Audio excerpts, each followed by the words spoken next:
The last day of Pompeii, lived by the people hour by hour. Lucius Calpurnius Diomedes woke to the sound of his rooster. Not his best rooster, the white one with the bronze feathers around its neck. That one had gone silent 3 days ago. This was the speckled one, the one his wife Julia said had an irritating crow, like a hinge that needed oil. Lucius agreed now. It was irritating. He lay on his bed, the wool mattress firm beneath his back, and stared at the fresco on the wall opposite. Venus rising from the sea. The paint was flaking near the goddess's left foot. He kept meaning to have it restored. There was a Greek painter near the Stabian Gate who did passable work, not brilliant but adequate, and he charged reasonably. Perhaps next month. Or the month after. Julia stirred beside him. She always woke precisely 5 minutes after he did, as if some internal mechanism regulated her. "The bread," she said. Her voice was thick with sleep. "We need bread. The miller's boy didn't come yesterday." "The miller's boy hasn't come for 3 days," Lucius said. He sat up and put his feet on the floor. The mosaic was cool. A hunting dog, frozen mid-leap, a duck in its jaws. The duck's eye was a single chip of black stone. "I'll send one of the slaves to the bakery on the Street of Abundance. The Egyptian place. They use that fine flour from Alexandria, the kind you like." "Too expensive." Julia was fully awake now, her dark hair falling loose around her shoulders. "And the Egyptian baker cheats on weight.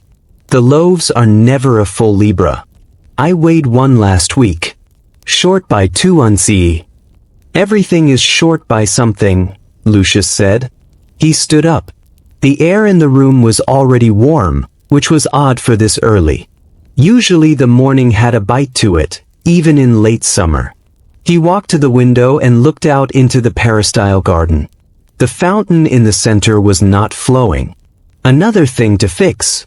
The lead pipe had cracked, or perhaps it was the pressure from the aqueduct. The water pressure had been strange lately, sometimes stopping altogether for hours. "Is it hot to you?" Julia asked. "Yes." "Unusually so." "Yes." Lucius let the curtain fall back. He could hear the city waking up beyond the walls of his house. A dog barking. Someone shouting. The distant ring of a hammer on metal from the blacksmith's quarter near the Vesuvius gate. Ordinary sounds. The sounds of a normal day. "I dreamt of my mother," Julia said.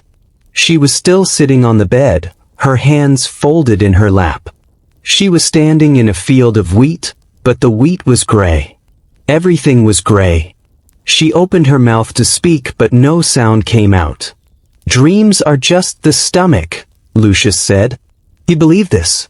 He believed in very few things beyond the tangible, the physical, the measurable. He believed in the quality of his wine, which was excellent, from his own vineyards on the slopes of the mountain. He believed in the solidity of his house, one of the finest in Pompeii, with its 2 atria and its private baths and its frescoes that, while flaking in places, still drew admiring comments from his guests. He believed in the weight of silver denarii in his strongbox. He did not believe in dreams. "It felt like a warning," Julia said. "It felt like undigested cheese," Lucius said. He walked out of the room, leaving her there on the bed, her hands still folded. In the kitchen, the slaves were already at work.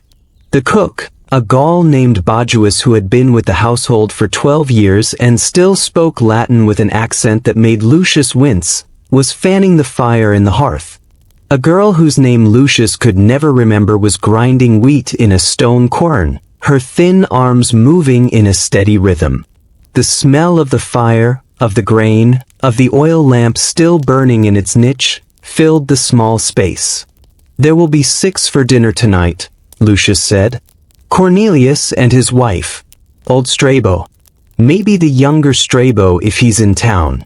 My wife wants the duck with figs, the way you did it for the festival of Vulcan." Bajuus nodded, not looking up from the fire. The figs are not good this year. Too dry. Then use honey. Use dates. I don't care what you use. Just make it good. Cornelius is a boor, but he's a rich boor, and I want to sell him that plot of land near the Sarno. The marshy plot, Bajuus said. It was not a question. It's only marshy in the spring. By summer it's perfectly dry. It's August, Bajuus said. Lucius chose to ignore this. He left the kitchen and walked through the house, checking things. He always checked things in the morning. It was a habit born from years of managing properties, of dealing with tenants and slaves and merchants who would all cheat you blind if you didn't watch them every moment. The wall in the tablinum had a crack running from floor to ceiling. That was new. Or maybe not new. Maybe it had been there for months and he was only now noticing it. The mosaic in the atrium had a loose tessera near the impluvium. He pressed it back into place with his toe. It would fall out again by evening. The house was quiet in the way that houses are quiet when everyone in them is busy. Lucius liked this time of day. Before the clients came for the morning salutatio, before the endless business of being a man of property and standing began. Just the house and its quiet rhythms. He went to the lararium, the small shrine to the household gods. The bronze figurines of the Laras stood on their shelf, their arms raised in their eternal dance. The small lamp in front of them had gone out. Lucius should have relit it. He should have made an offering.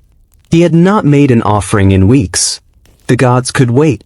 The gods had forever.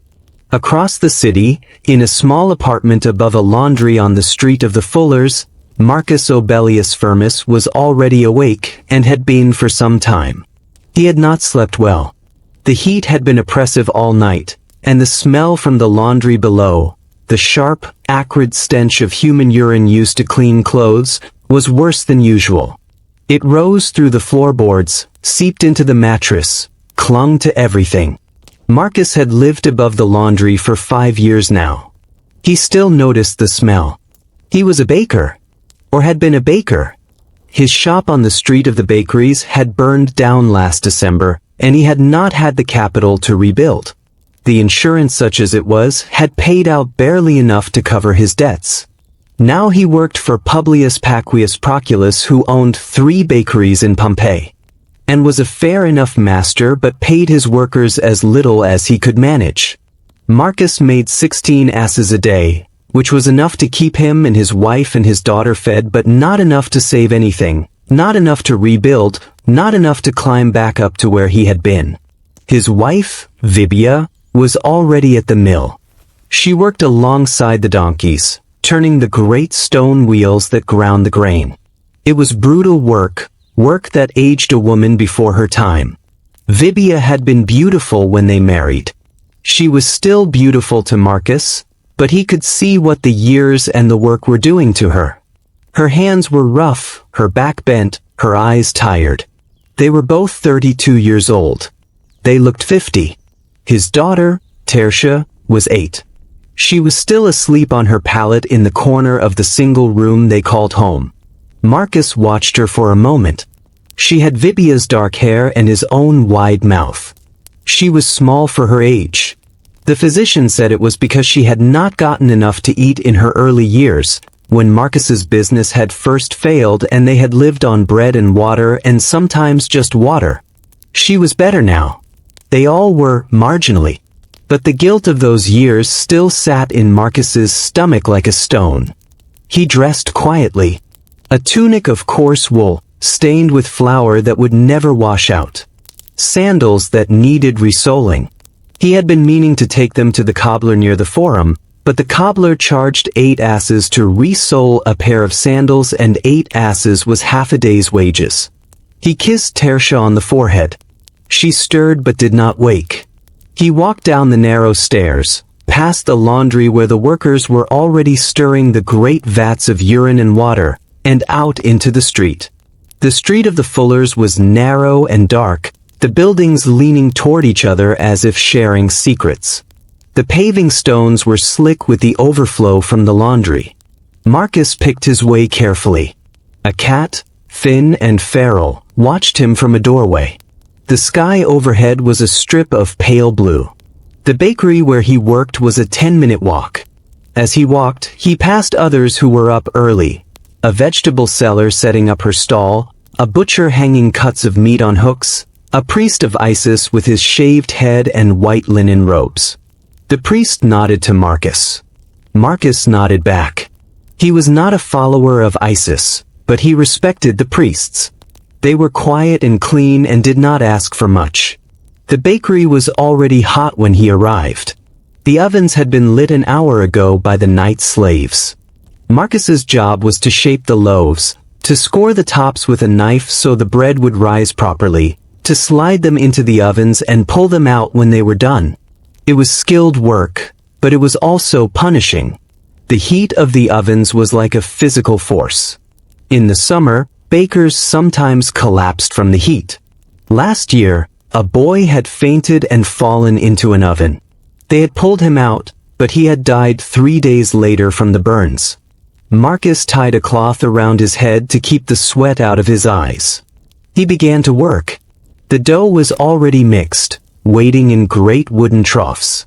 He scooped it out, weighed it in his hands, shaped it into rounds.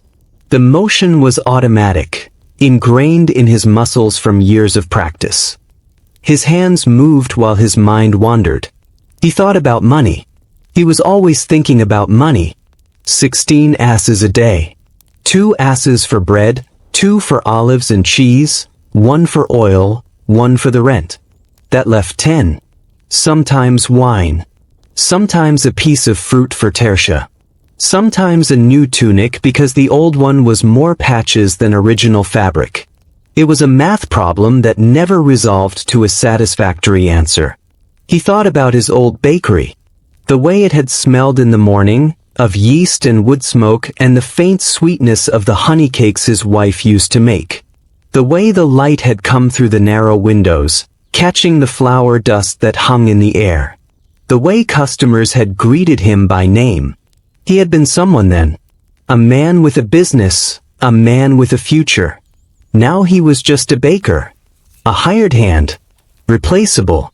The first batch of loaves went into the oven. Marcus checked the fire, added a log, closed the iron door. The heat pressed against his face like a palm. He wiped the sweat from his eyes and reached for the next piece of dough. In the house of the Vetii, one of the most beautiful houses in Pompeii, Aulus Vettius Conviva was counting his money. He did this every morning. It was not that he did not trust his slaves or his freedmen. It was that he trusted the weight of silver in his hands, the clink of coins against coins, the heft of a full strongbox. It reminded him that he was no longer a slave, no longer a freedman scraping for respect, but a man of substance. A man who mattered. His brother, Aulus Vettius Restitutus, was still asleep. Restitutus had been at a dinner party the night before and had come home late, smelling of wine and perfume and something else, something Aulus preferred not to identify.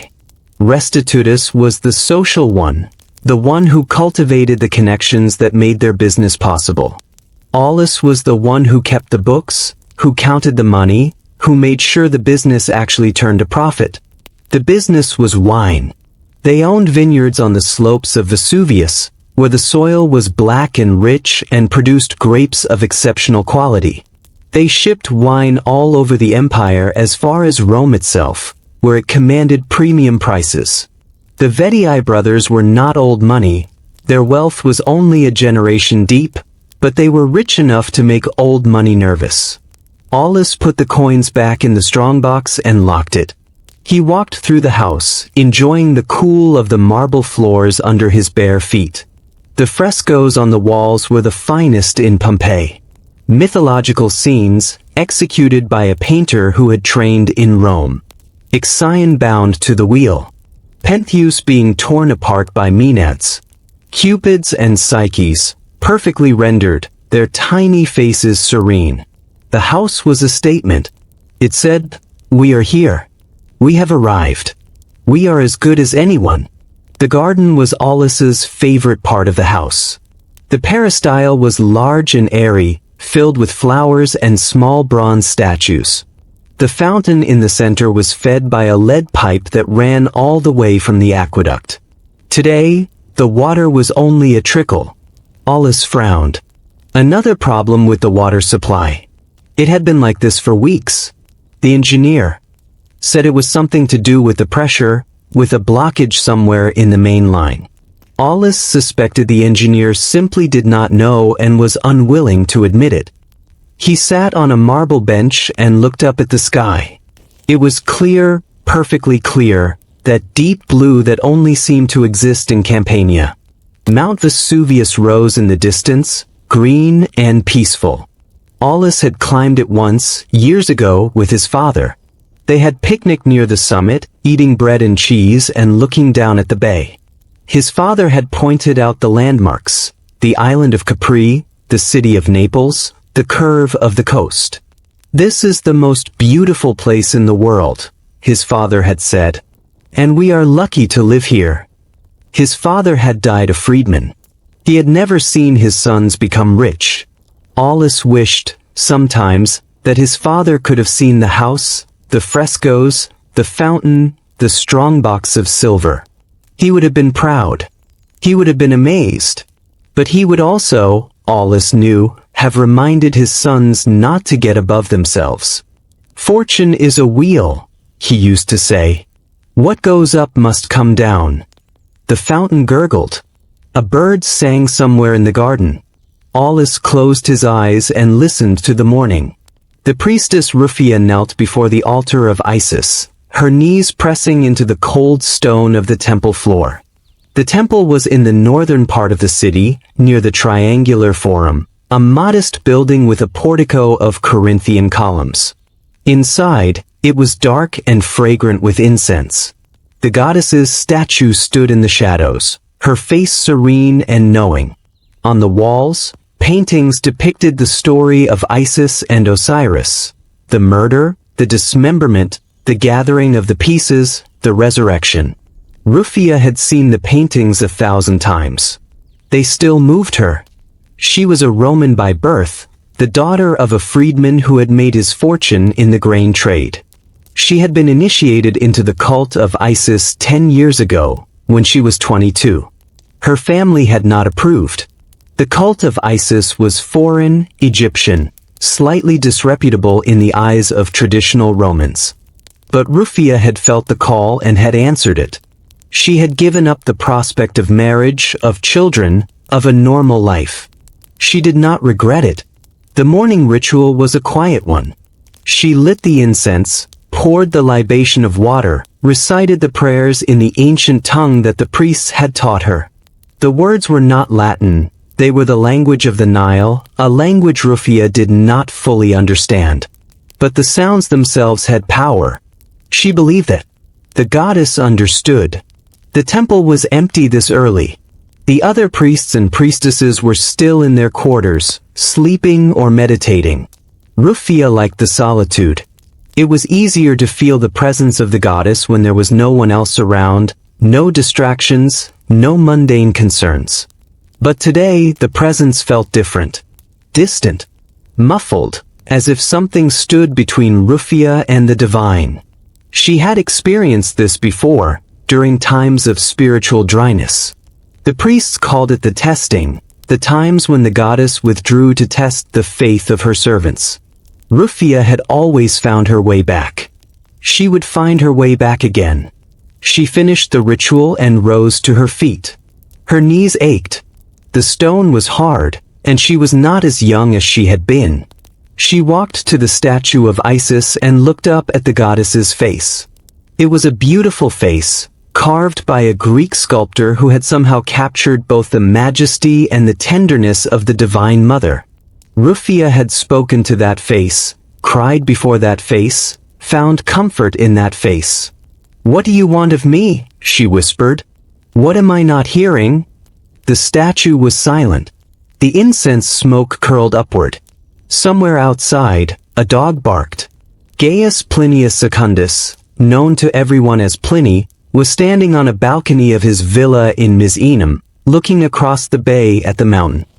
He was 56 years old, a man of enormous curiosity and energy. He had written books on cavalry tactics, on the Germanic wars, on grammar, on natural history. His natural history was an encyclopedia of everything known about the natural world. 37 books of facts and observations and speculations. He was never not working. Even now, while his sister and his nephew Pliny the Younger were still asleep, he was dictating notes to his secretary about a phenomenon he had observed the night before. A cloud, he said, hanging over Mount Vesuvius. It looked like an umbrella pine, the way it rose on a sort of trunk and then spread out into branches. Very white at the edges, but dark and blotchy in the center. Must be some sort of eruption, or the release of gases. The secretary wrote this down without comment. He was used to Pliny's observations. Pliny observed everything: the flight of birds, the color of the sea, the behavior of fish, the shape of clouds. It was exhausting to be around him, but also exhilarating. The secretary had learned more in 3 years with Pliny than he had in the previous 20 years of his life. "We should take a boat closer," Pliny said. "I want to see it better. This is a phenomenon worth studying." "It's very far," the secretary said. "Across the whole bay. Then we'd better start early. Have the sailors prepare the Liburnian galley. Light and fast. We can be there by midday." The secretary knew better than to argue. When Pliny wanted to see something, he saw it. When he wanted to know something, he found it out. It was what made him the man he was.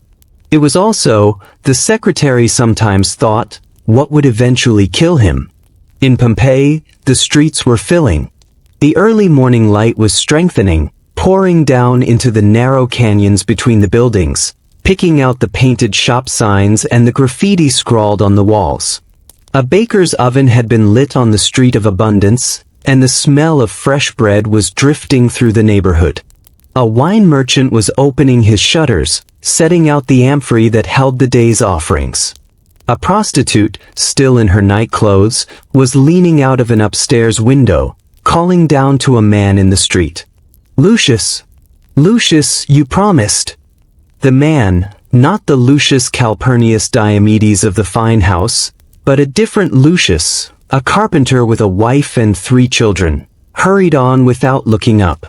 The fountain at the crossroads of the Street of Abundance and the Street of the Lupanar was not working. A group of women had gathered there with their water jars, waiting. They had been waiting for an hour.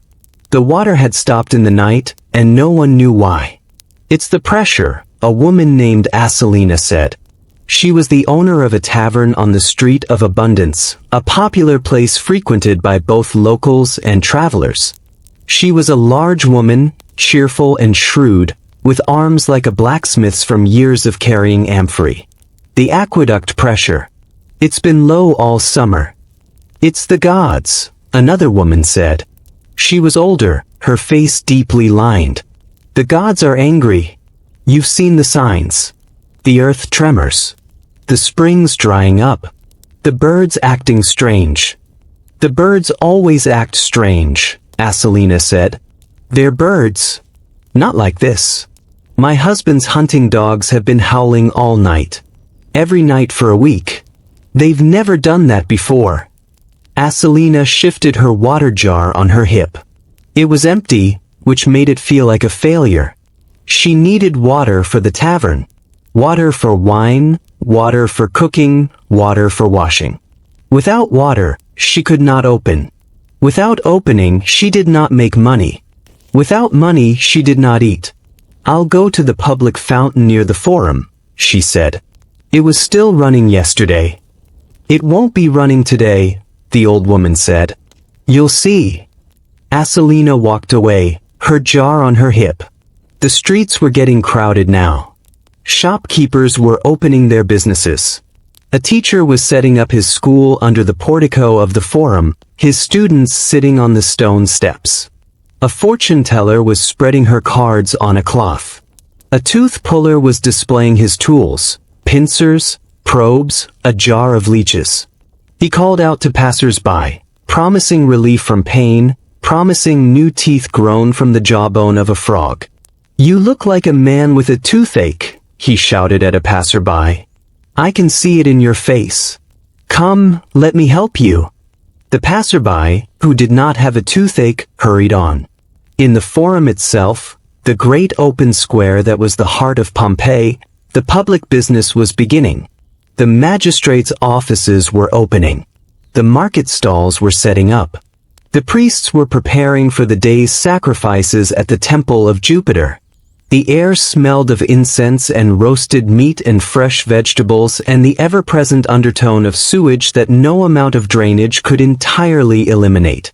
Decimus Lucretius Valens, a young lawyer with ambitions that far exceeded his current station, was standing near the basilica, the grand hall where legal cases were heard.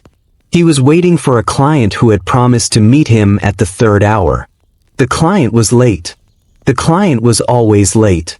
The client was a freedman who owned a shipping business and was being sued by a rival who claimed he had delivered spoiled grain. The case was worth a lot of money, and if Valens won it, his reputation would soar. But he needed the client to show up. He paced. He checked the water clock in the basilica. The third hour. No client. The fourth hour. Still no client. Valens felt his stomach tighten. He had put all his hopes on this case. He had borrowed money to pay for his new toga, the white wool draped in the elaborate folds that marked a man of importance. If the case fell through, he would not be able to pay back the loan. He would be humiliated. Lucretius Valens turned. It was not his client. It was a slave, a boy of perhaps 12, running toward him through the forum crowd. "My master sends his regrets," the boy said, panting. "He cannot come today. His son is sick. Very sick. He asks to postpone until next week." Postpone. Valens heard his voice go high and thin. "The case is today.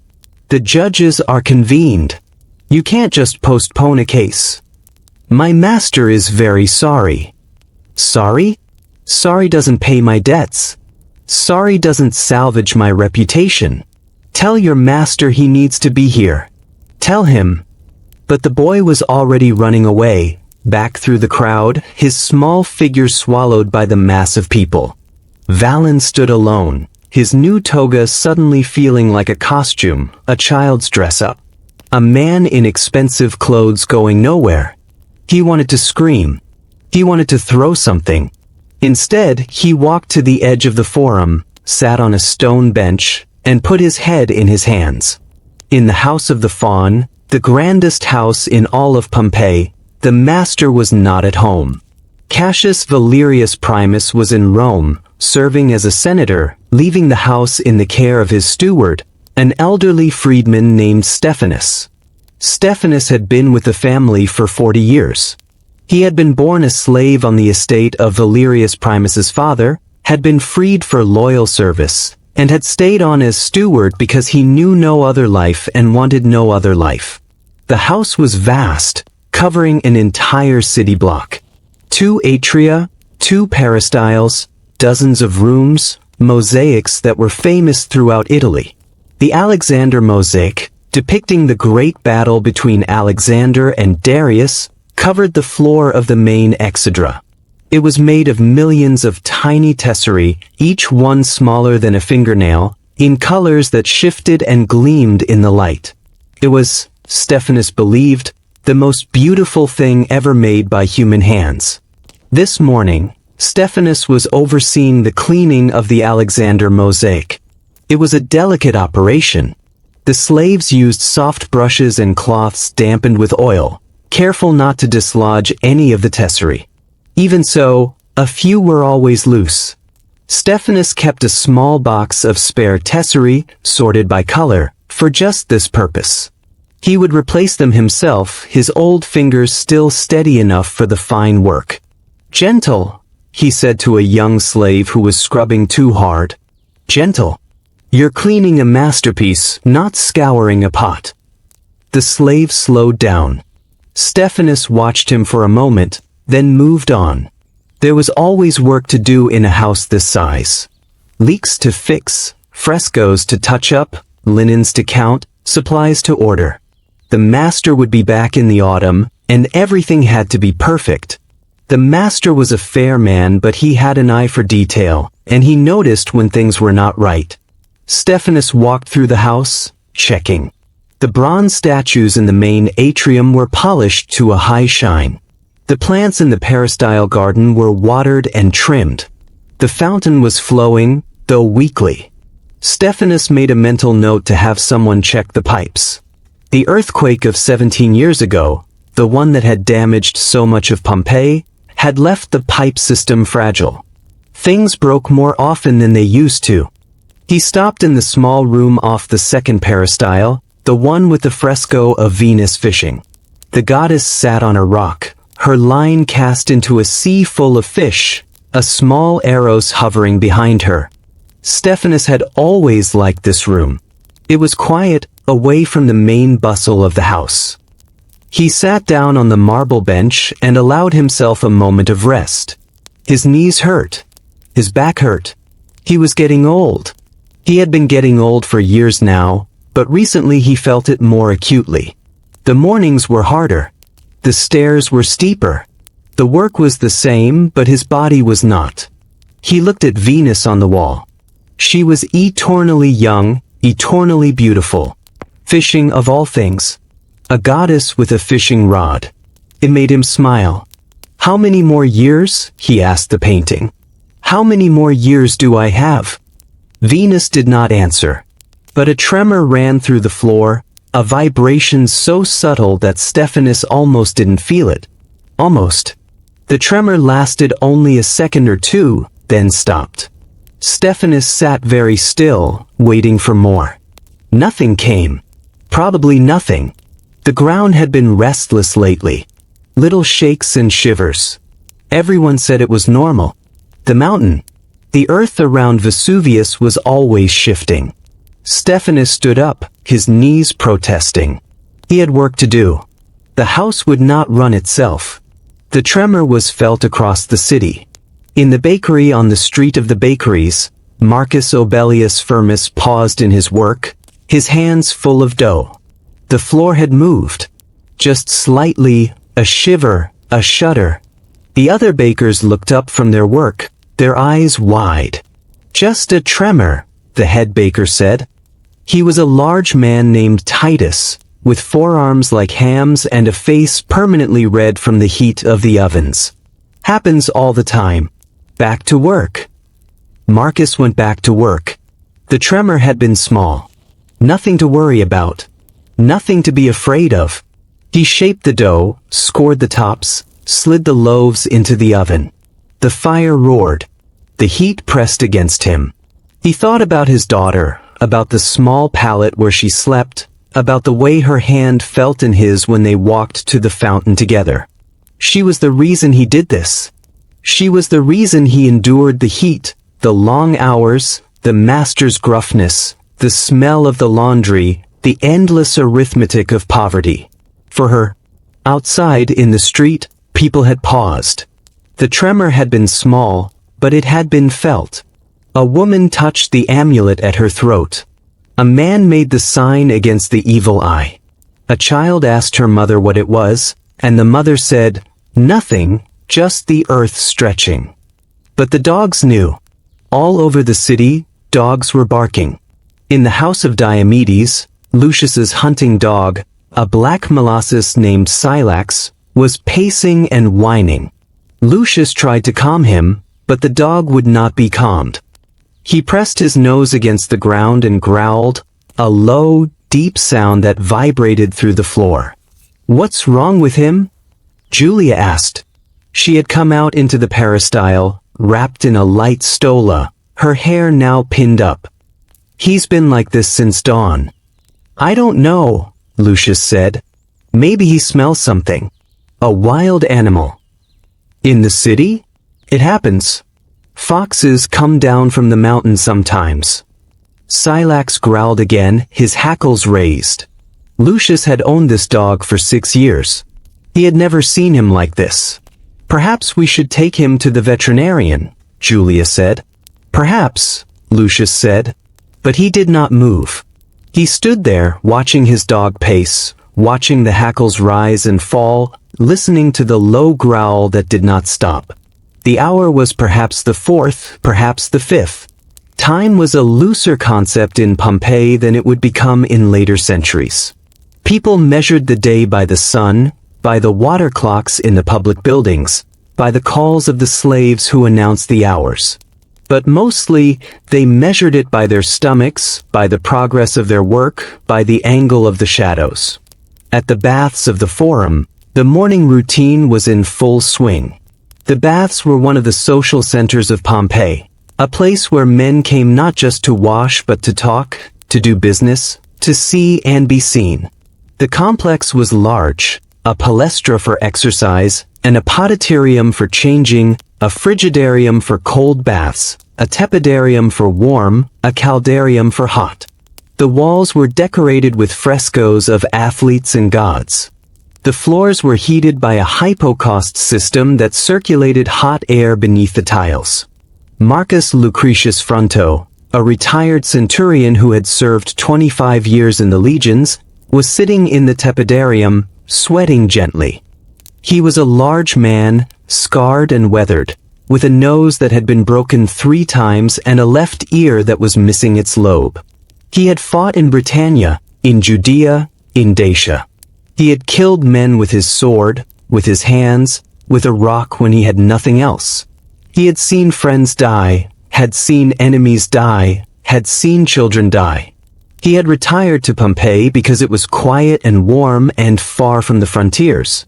He had bought a small farm outside the city walls and had settled down to grow grapes and forget. But you did not forget. The things he had seen were always there, just beneath the surface.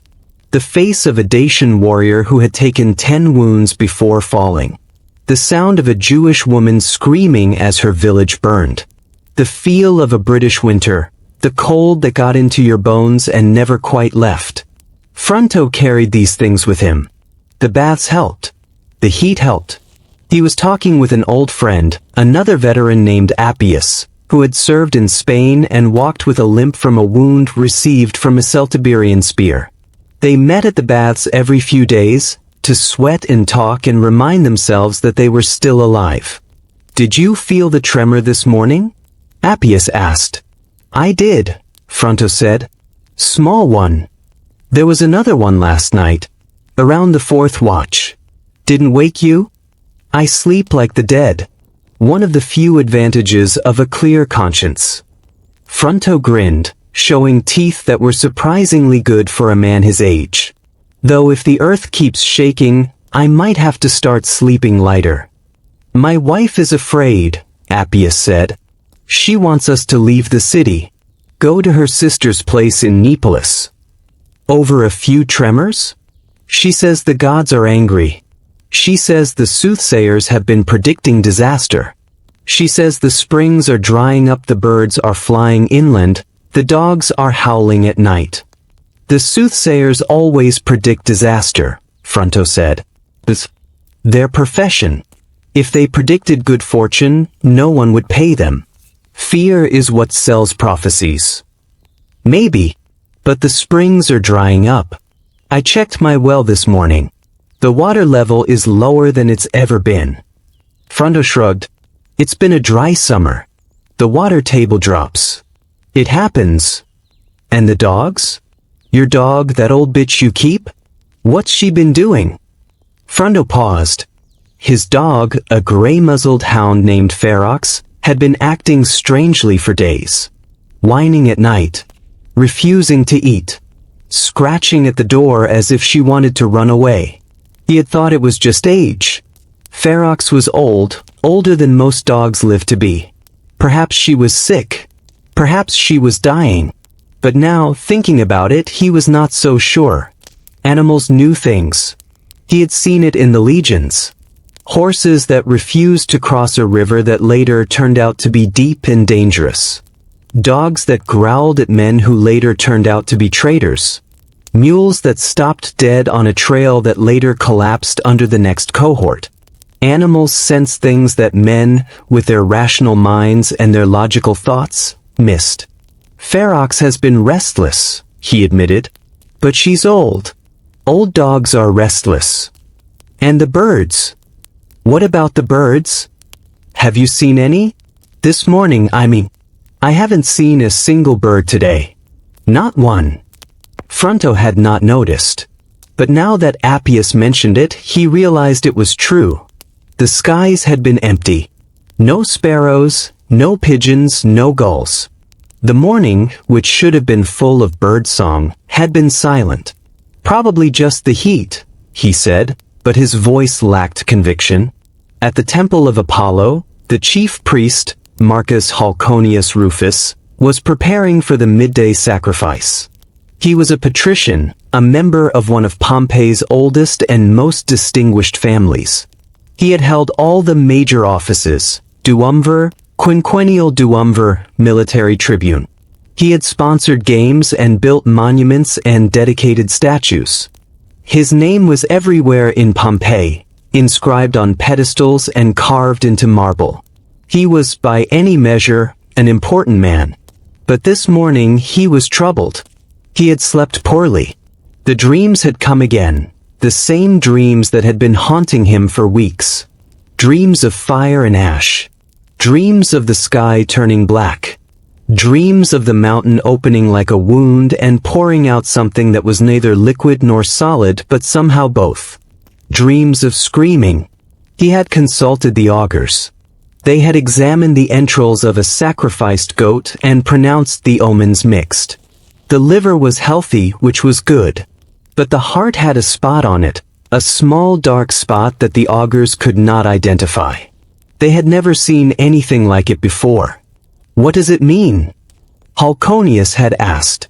The augurs had conferred among themselves, speaking in low voices. Finally, the eldest among them, a man so old he seemed made of parchment and sticks, had said, "Something is coming. Something great. We cannot tell if it is good or ill.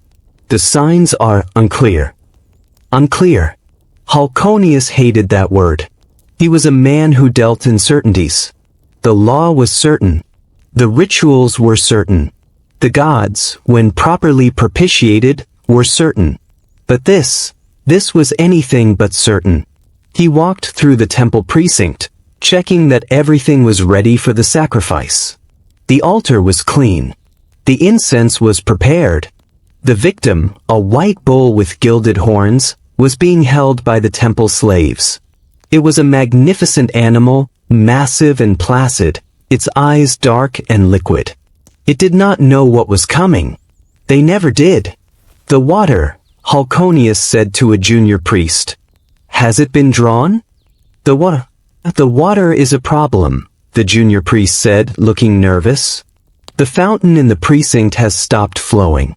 And the public fountains are dry as well. We sent a slave to the aqueduct, but he hasn't returned." "We need water for the purification," Halconius said. "It is essential." "I know, Pontifex. I'm trying." "Try harder." The junior priest scurried off. Halconius stood alone near the altar, the bull shifting its weight behind him. The sky was still clear, but the air felt strange. Heavy. Oppressive. The kind of air that came before a thunderstorm, except there were no clouds. He touched the bull on the flank. The animal's hide was warm, its muscles twitching under his hand. "What do you know?" he whispered. "What do you animals know that we do not?" The bull lowed, a deep sound that seemed to vibrate in Halconius's chest. It was not a sound of distress, exactly. More like a sound of unease. A sound of something not being right. In the tavern of Asalina on the street of Abundance, the morning trade was brisk. Asalina's place was popular because it was clean and the wine was not watered down as much as it was in other establishments. Also, Asalina was a presence. Laughing, joking, remembering every customer's name and their preferences and their gossip. She was a natural tavern keeper, born to the trade. Her serving girls moved among the tables, carrying cups of wine and plates of bread and olives. The girls were pretty, which helped business. Some of them did more than serve drinks, which also helped business, though Asalina was careful about that. She did not run a brothel. Whatever arrangements her girls made with customers were their own business, so long as they did it discreetly and did not bring trouble back to the tavern. The morning customers were a mixed lot. A group of off-duty soldiers from the garrison, their military belts and boots marking them out. A couple of shopkeepers taking a break before the heat of the day set in. A painter who had been working on a fresco in a nearby house and came in every morning for a cup of honeyed wine. An old woman who said nothing, just sat in the corner and nursed a single cup for hours. Another tremor, one of the soldiers said. He was a young man, barely 20, with the accent of the north. That's the third one this week. Fourth, his companion said. You're forgetting the one on the day of Vulcan. Right. The one during the festival. The flame on the altar flickered. I thought the priests were going to have a fit. The priests always have a fit about something. That's their job. The soldiers laughed. Asalina, wiping down a table nearby, listened. She had felt the tremor too. She had been carrying a tray of cups and had nearly dropped it. One of the cups had fallen and broken. That was bad luck. You weren't supposed to break cups. It's the mountain, the old woman in the corner said suddenly. Everyone turned to look at her. The mountain is waking up. The mountain, the young soldier said. Vesuvius? It's just a hill. It's not just a hill, the old woman said. My grandmother told me stories. Her grandmother told her. The mountain is alive. It breathes fire. In the old days, before the Greeks came, before the Samnites came, the mountain used to rage. The sky would go black. The ground would shake. Fire would pour down the sides. The people who lived here then, they made sacrifices to it. They tried to appease it. But you can't appease a mountain. The tavern was quiet. The old woman's voice was thin and reedy, but it carried a strange authority. Those are just stories, one of the shopkeepers said. Old wives' tales. Maybe, the old woman said. But the mountain remembers what it was. And it's waking up. You can feel it. You can smell it. The air is different. The water is different. The animals know. Why don't you? An uncomfortable silence settled over the tavern. Asalina broke it by laughing, her loud, cheerful laugh that always put people at ease. Listen to you all, she said. Jumping at shadows. It's a hot day and the ground shook a little. That happens. Now drink your wine and stop frightening my customers, mother. The old woman subsided, but her eyes were still bright and knowing. The soldiers went back to their conversation, but their voices were lower now. The shopkeepers finished their drinks quickly and left. The painter ordered another cup of honeyed wine. Asalina went back to her work, but she could not shake the feeling that the old woman's words had planted something in her mind. A seed of unease. A small, dark thought that would not go away. The sun was climbing toward its zenith. The shadows were shortening. The heat was building. By noon, the streets of Pompeii would be nearly unbearable, the paving stones throwing back the heat like an oven. The sensible people would retreat indoors, into the cool of their houses, to eat a light meal and sleep through the worst of the day. But there were always those who could not rest. The slaves who worked in the fooleries, their arms plunged into vats of urine and water up to their elbows. The bakers who tended the ovens, their faces permanently flushed.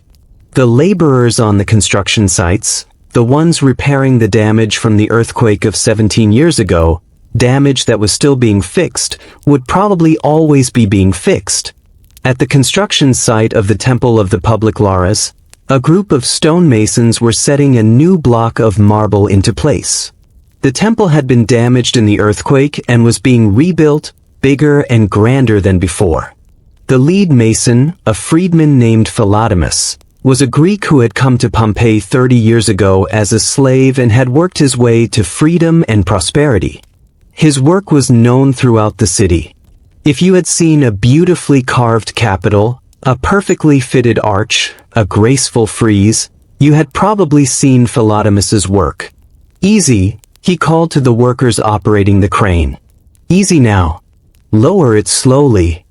The block of marble, massive and pale in the bright sun, descended toward its waiting bed. The workers strained at the ropes, their muscles standing out. Philodemus watched with a critical eye. A fraction of an inch too far to the left and the whole thing would be off. A fraction too low and it would chip. Stone was unforgiving. You made one mistake and you ruined a block that had cost more than most men earned in a year. Hold, he said. The block stopped, swaying slightly. Left a hair. Just a hair. The workers adjusted. The block shifted. Good. Now lower. Slowly, slowly. The block settled into place with a soft grind of stone on stone. Perfect. Philodemus allowed himself a small nod of satisfaction. He had been a mason for 40 years, since he was a boy apprenticed to his father in Corinth. He had worked on temples, on theaters, on the houses of rich men who wanted their wealth displayed in marble. But he never tired of this moment, the stone settling into place, the precise fit, the knowledge that something he had made would outlast him. Good work, he told the crew. Take a break. Get some water. We'll set the next block after the worst of the heat has passed. The workers dispersed, seeking shade. Philodemus remained, running his hand over the surface of the marble. It was smooth and cool, even in the sun. Good stone. It had come from the quarries at Luna, far to the north, and had been shipped down the coast at enormous expense. The temple's patron, a wealthy freedman who wanted to buy his way into respectability, had spared no cost. A tremor ran through the ground. Philodemus felt it through his feet, through the stone he was touching. It was stronger than the earlier ones, strong enough that the scaffolding nearby creaked and a few loose chips of marble fell from above. The workers looked up, alarmed. Steady, Philodemus said. It's passing. It passed. The ground settled. The scaffolding stopped creaking. But Philodemus had felt something in that tremor, something different from the others. He struggled to find the word.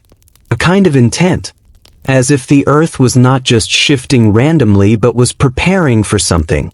Gathering itself. He shook off the thought. He was a practical man.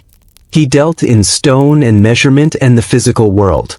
The earth trembled, that was a fact. He could not explain it, but it was not his job to explain it. His job was to set marble blocks into place and make them beautiful. Still, as he walked away from the temple to find some water, he could not help glancing at the mountain. Vesuvius looked the same as always. Green slopes. Blue sky above. Peaceful. But Philodemus had learned, in 40 years of working with stone, that surfaces could be deceiving. A block of marble could look perfect on the outside and have a hidden flaw, a crack waiting to split. You never knew until the stress was applied. He wondered what stress the mountain was under. In the house of the tragic poet, a smaller but still elegant house near the Forum, the matron Livia was preparing her family's midday meal. The house was named for the mosaic in the tablinum, which depicted an actor holding a tragic mask. The inscription beneath said in Greek, "The theater is life." Livia had always found that motto a bit pretentious, but her husband had loved it. Her husband had loved all things Greek. Greek philosophy, Greek art, Greek boys. That last one had been the end of their marriage in all but name. He was in Athens now, leaving Livia to manage the household and their 2 daughters. Livia was 34 years old, still handsome rather than beautiful, with a sharp intelligence that she had learned to hide because men did not like women who were too clever. Her father had been a philosopher of minor reputation, and he had taught her to read and write and think. She had read the works of the Stoics, the Epicureans, the Pythagoreans. She could quote Plato and Aristotle. She had formed opinions on metaphysics and ethics. And she had learned, through bitter experience, to keep these opinions to herself. Her daughters were 12 and 10, named Cornelia and Antonia. They were good girls, well-behaved, pretty enough to make good marriages someday. Livia was already thinking about their futures, about the alliances she could form through them, about the grandchildren she would someday hold. It was not an exciting life, but it was hers, and she had made her peace with it. "Mother," Cornelia said, coming into the kitchen, "there's a strange smell outside." "What kind of smell?" "I don't know." "Like rotten eggs?" "Like the hot springs near Puteoli." Livia frowned. She went to the front door and opened it. The street outside was quiet, the heat keeping most people indoors. But Cornelia was right. There was a smell. Sulfur. Sharp and acrid, stinging the nostrils. "Probably just something from the foolery," Livia said, though she did not believe it. Fooleries smelled of urine, not sulfur. This was something else. She closed the door and went back to the kitchen. The smell was inside now, faint but present. She checked the hearth fire, but it was burning cleanly. She checked the drains, but they were clear. The smell was coming from outside, from the air itself. "It's nothing," she told her daughters. "Just the mountain. Sometimes it lets out gases." This was true. Vesuvius was known to vent sulfurous fumes from time to time. It was one of the reasons the soil was so fertile. The volcanic minerals enriched the earth. Everyone knew this. It was not something to worry about. But the smell was getting stronger. And Livia, despite her rational mind, despite her stoic training, felt a flutter of unease in her stomach. At the garrison near the Vesuvius gate, the commander, Titus Suidius Clemens, was reading dispatches from Rome. They were routine reports on troop movements, on grain supplies, on the political situation in the capital. Clemens was a career soldier, a man in his 40s who had served in various parts of the empire and had ended up in Pompeii, which was a quiet posting, a backwater. He did not mind. He had seen enough of war. A quiet posting suited him. The garrison was small, a few hundred men, mostly auxiliaries, responsible for keeping order in the city and the surrounding region. Pompeii was not a troubled city. There were occasional disputes, occasional crimes, occasional political squabbles that required a military presence to calm down. But for the most part, the soldiers' duties consisted of standing guard, drilling, and maintaining their equipment. Clemens put down the dispatches and rubbed his eyes. The heat was making him drowsy. Perhaps he would take a nap before the midday meal. He was not an old man, but he was no longer young, and a nap in the afternoon was one of the small pleasures he allowed himself. His aide, a young centurion named Marcus, came into the room. He looked worried. "Sir, there's been another tremor. Stronger than the others. Some of the men are concerned." "The men are always concerned about something," Clemens said. "Tell them to stop worrying and do their duties." "It's not just the tremor, sir. The water has stopped in the barracks. The fountain is dry. The men can't drink." Clemens sat up. Water was serious. "The aqueduct?" "I don't know, sir. I've sent a rider to check, but he hasn't returned yet." "Send another. Find out what's happening. And in the meantime, ration whatever water we have in storage. The men get a cup each, no more." "Yes, sir." Marcus saluted and left. Clemens sat at his desk, the dispatches forgotten. No water. That was a problem. The aqueduct that served Pompeii was part of the Serino system, one of the engineering marvels of the empire. It had always been reliable. But recently, the pressure had been dropping, the fountain slowing. Something was wrong. He got up and walked to the window. From his quarters, he could see Vesuvius rising in the distance. The mountain looked the same as always. But Clemens knew that appearances could be deceptive. He had learned that in battle. The most dangerous situations were often the ones that looked the most peaceful. He decided to put the garrison on alert, just in case. The sun was directly overhead now, its light falling straight down, driving the shadows into tight pools around the bases of buildings. The heat was brutal. The paving stones of the forum radiated it back upward in shimmering waves. The traders in the market had covered their stalls with awnings, but the heat still found its way through.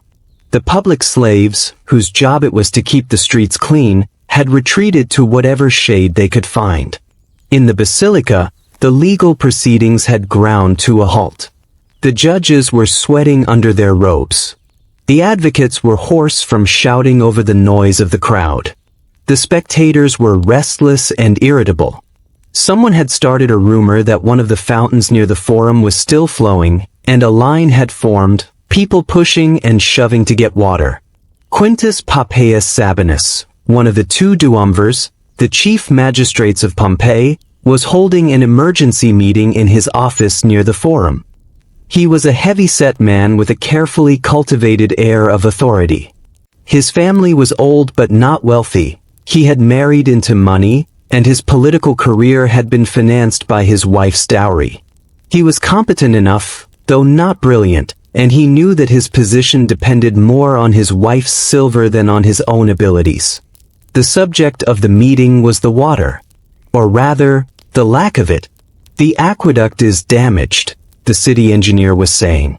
He was a wiry man named Vibius, who had been responsible for Pompeii's water system for 15 years. He was good at his job, but he was also deeply unpopular because his job involved telling people what they did not want to hear. I don't know how badly. I sent a team up to inspect it this morning, but they haven't come back. Haven't come back? Sabinus said. Why not? I don't know, magistrate. Perhaps the damage is extensive. Perhaps they're still working on it. Perhaps, he hesitated. Perhaps what? Perhaps something happened to them. A silence fell over the room. The other magistrates exchanged glances. Sabinus felt a bead of sweat roll down his back.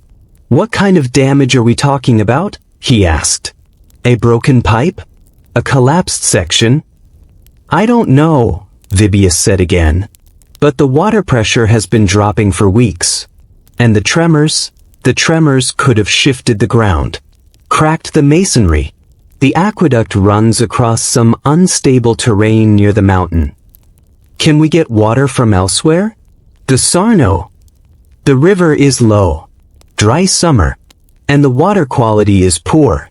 Disease. Better than dying of thirst. We're not at that point yet. The public cisterns have some water stored. If we ration carefully, we can last a few days. But we need to get the aqueduct fixed. Then fix it, Sabinus said. Whatever it takes. Whatever it costs. Fix it. The engineer nodded and left. Sabinus sat back in his chair, his hands flat on the table. He had a headache. The heat, the stress, the lack of water. And underneath it all, a growing sense of unease. Something was not right. He could feel it, though he could not name it. One of the other magistrates, a young man named Helvius, leaned forward. There's something else, he said. Something you should see. He produced a small scroll, tied with a red thread. This came from Rome. From a contact of mine in the imperial administration. It's concerning. Sabinus took the scroll and unrolled it.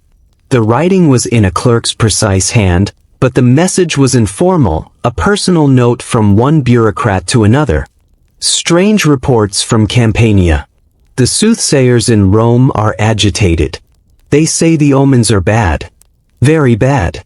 The emperor has consulted the Sibylline books, but no one will say what they found. Keep your eyes open.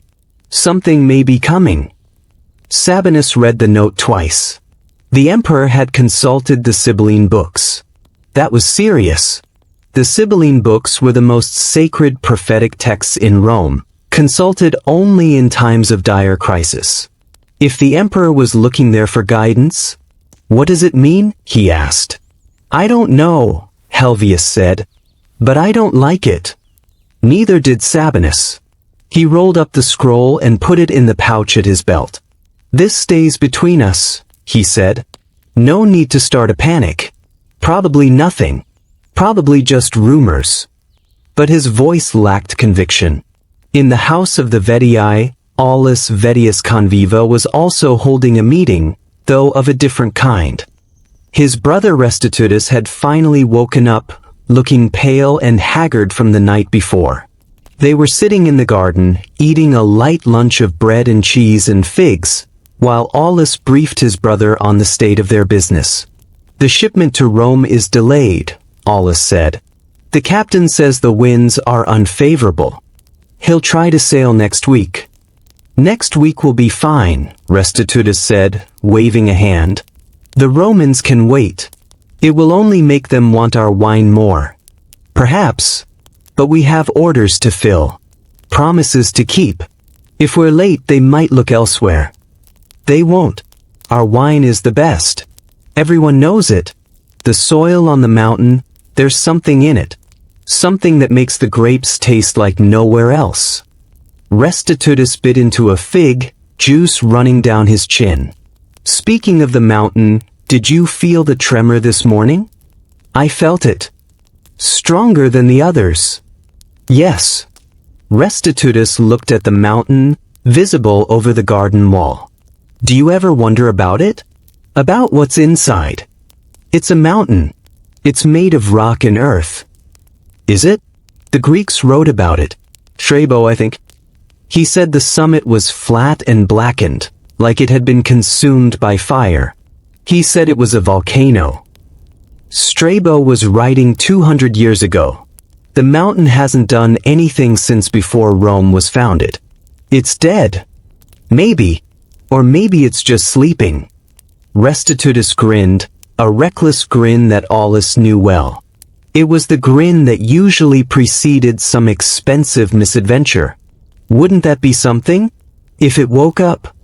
"It would be a disaster," Aulus said flatly. "It would destroy our vineyards. It would destroy the city. It would destroy everything we've built." "So serious," Restitutus said. "Always so serious." "I was joking, brother. The mountain is fine. Everything is fine. Now pour me some more wine." Aulus poured. But he did not drink.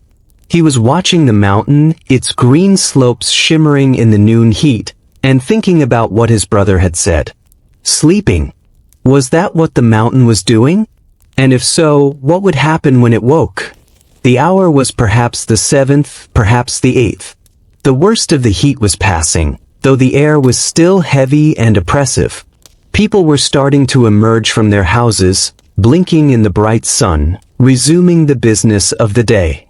But something was different. A tension in the air. A sense of waiting. The smell of sulfur was stronger now. It hung over the city like an invisible fog, stinging the eyes and the throat. People covered their faces with cloths, but the smell got through. Children were coughing. Old people were wheezing. The physician near the forum was doing brisk business, selling remedies for bad air that were mostly just vinegar and herbs, but at least made people feel they were doing something. At the temple of Isis, Rufia was leading the midday prayers. The temple was fuller than usual. People were frightened. The tremors, the smell, the lack of water, these were signs, people said. The goddess could protect them. The goddess had power over the elements, over the earth and the sea and the sky. Rufia stood before the congregation, her arms raised in the gesture of invocation.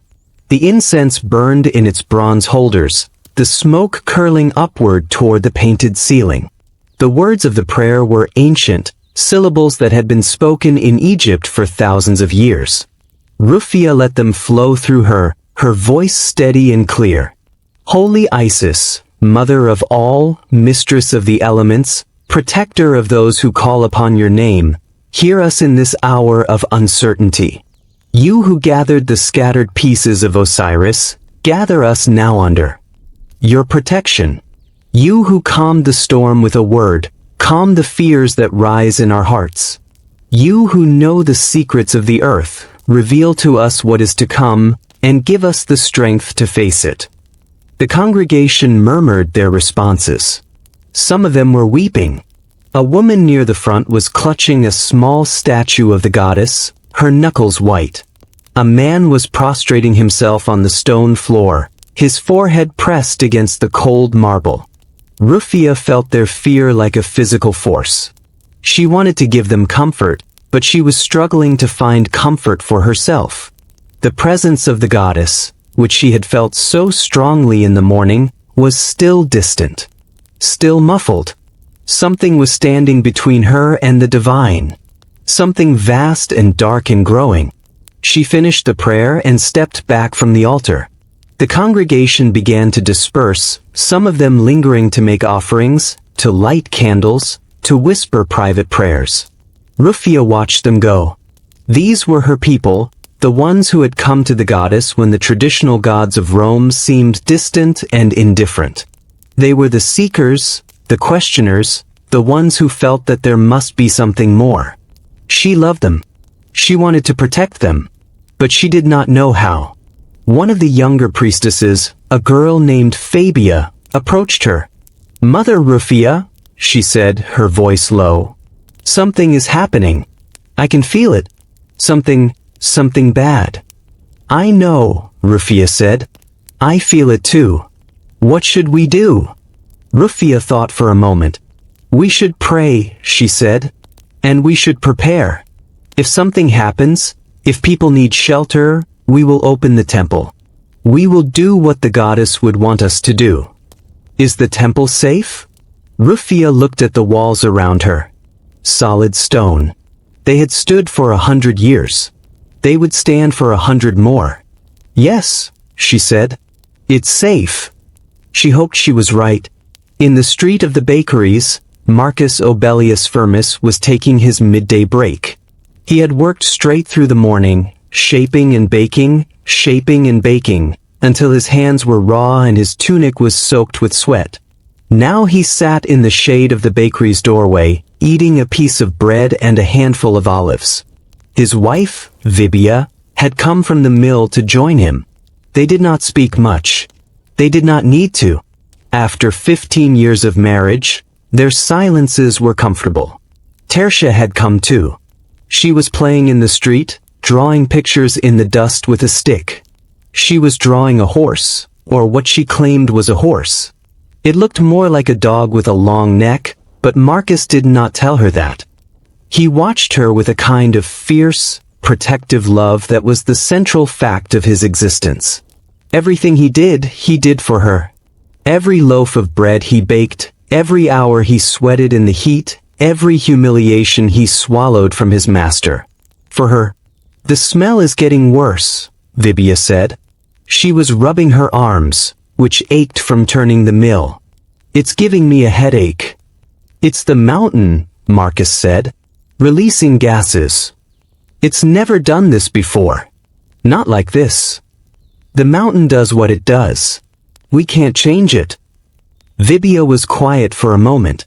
Then she said, "My sister in Neapolis. She's been asking us to visit. Maybe we should go. Just for a few days. Until things settle down." "We can't afford to go to Neapolis," Marcus said. "We can't afford to miss a day's work. You know that." "I know.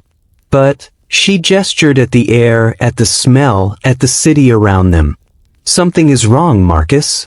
I can feel it." "I can feel it too," Marcus admitted. "But feeling something doesn't change anything. We still have to eat. We still have to pay rent. We still have to work. And if something happens? If the tremors get worse? If the water doesn't come back? Then we'll deal with it. Like we've always dealt with things. Together." Vibia reached over and took his hand. Her hand was rough and calloused, the skin cracked from years of work. It was the hand of a woman who had never known ease. But it was warm and it was familiar, and Marcus held it tightly. Tertia looked up from her drawing. Papa looked. I made the horse better. Marcus looked. The horse still looked like a dog with a long neck, but the legs were straighter now. It's beautiful, he said. You're going to be an artist someday. Tertia beamed and went back to her drawing. Marcus held his wife's hand and watched his daughter play and tried not to think about the smell in the air, the tremors in the earth, the sense that something vast and terrible was gathering itself just beyond the horizon. At the villa in Mizum, Pliny the Elder was preparing to leave. His Liburnian galley was ready, its crew standing by. Pliny himself was in high spirits, dictating final notes to his secretary. The cloud is still visible, he said. It has grown larger since this morning. The shape is definitely that of an umbrella pine. The color is now more uniformly dark, with flashes of something that might be fire or might be lightning. I intend to get a closer look. If this is indeed a volcanic phenomenon, it will be an invaluable addition to my natural history. His sister came out onto the balcony. She was a small, worried-looking woman, her face lined with concern. Gaius, is this wise? The cloud looks threatening. Wisdom has nothing to do with it, Pliny said cheerfully. This is science. This is observation. This is the pursuit of knowledge. If I let a little danger deter me, I would never have written a single book. A little danger? Look at it. She pointed at the cloud. It was enormous now, rising over the bay, spreading across the sky. The summit of Vesuvius was invisible, swallowed by the darkness. And there was something else, a thin rain of ash beginning to fall, drifting on the wind, dusting the white walls of Misenum with gray. All the more reason to go, Pliny said. This is a phenomenon that may never occur again in my lifetime. I cannot miss it. He kissed his sister on the cheek and walked down to the dock. The sailors helped him aboard. The oars dipped into the water, and the galley pulled away from the shore, heading across the bay toward the mountain. His sister watched him go, her hand raised in farewell. The ash was falling faster now, settling on her hair, her clothes, the balcony around her. She did not move. She stood there, watching the galley grow smaller and smaller against the darkening sky, until she could not see it anymore. The hour was perhaps the 8th, perhaps the 9th. The cloud over Vesuvius had grown enormously. It towered over the bay, a column of smoke and ash and pulverized rock that rose miles into the sky before spreading out in a shape that did indeed resemble an umbrella pine, just as Pliny had described. But it was a pine of nightmare proportions, a darkness that blotted out the sun. The ash was falling on Pompeii now. A fine gray powder that drifted down like snow, coating the streets, the roofs, the leaves of the trees. It was not heavy yet, just a dusting, but it was constant. It got into people's eyes, into their mouths, into their lungs. They coughed and spat and covered their faces and looked at each other with growing fear. In the house of Diomedes, Lucius Calpurnius Diomedes was trying to decide what to do. His dinner guests, Cornelius and his wife, old Strabo and his son, had arrived early, driven by fear rather than by hunger. They were gathered in the atrium, their faces gray with ash, their voices tense and high. "We should leave the city," Cornelius said. He was a thin man with a nervous manner, constantly adjusting the folds of his toga. "My cousin has a villa near Stabi. It's farther from the mountain." "It's not the mountain I'm worried about," old Strabo said. "It's the roof. If the ash gets too heavy, the roofs will collapse. I've seen it happen. In the earthquake 17 years ago, half the city fell down because the roofs were too heavy." "The earthquake was different," Lucius said. "This is whatever this is. It's light. It won't collapse roofs." "It's not light," Strabo's son said. He was a young man, strong and practical. He had been outside a moment before, scraping ash off the doorstep. "It's heavier than it looks. And it's falling faster now. Julia came into the atrium, her face set. The slaves are frightened, she said. Some of them want to leave. They're asking permission. Let them go, Lucius said. If they want to run, let them run. I won't keep anyone here against their will. And us? Cornelius's wife asked. She was a pale woman, heavily made up, her elaborate hairstyle now dusted with ash. What are we going to do? Lucius looked around the room. His house. His beautiful house with its 2 atria and its private baths and its fresco of Venus rising from the sea. He had spent his life building this, accumulating this, achieving this. The thought of leaving it, of abandoning it to the ash and the darkness and whatever was coming, was like a physical pain. But the thought of staying, of trapping his wife and his guests and himself in this house while the world ended outside, was worse. We'll wait, he said. Just a little longer. See if it passes. If it gets worse, we'll go. The others nodded, relieved to have a decision, even if it was only a provisional one. Lucius sent a slave to the kitchen to bring wine and food. If they were going to wait, they might as well be comfortable. But the wine was gritty with ash, and the bread tasted of sulfur. In the tavern of Asalina, the tables were full. People had come in off the streets, seeking shelter, seeking company, seeking the comfort of wine and familiar faces. Asalina was working harder than she had ever worked, pouring wine, handing out bread, telling jokes to keep the mood light. But the jokes were falling flat and the wine was running low. We're going to run out, one of her serving girls whispered. The amphorae are almost empty. Then we'll serve water, Asalina said. There is no water. Asalina paused, a wine cup in her hand. Of course. The fountains were dry. The aqueduct was broken. There was no water anywhere in the city. And the wine, which was mostly water anyway, was the only liquid most people had. Serve it anyway, she said. Smaller cups.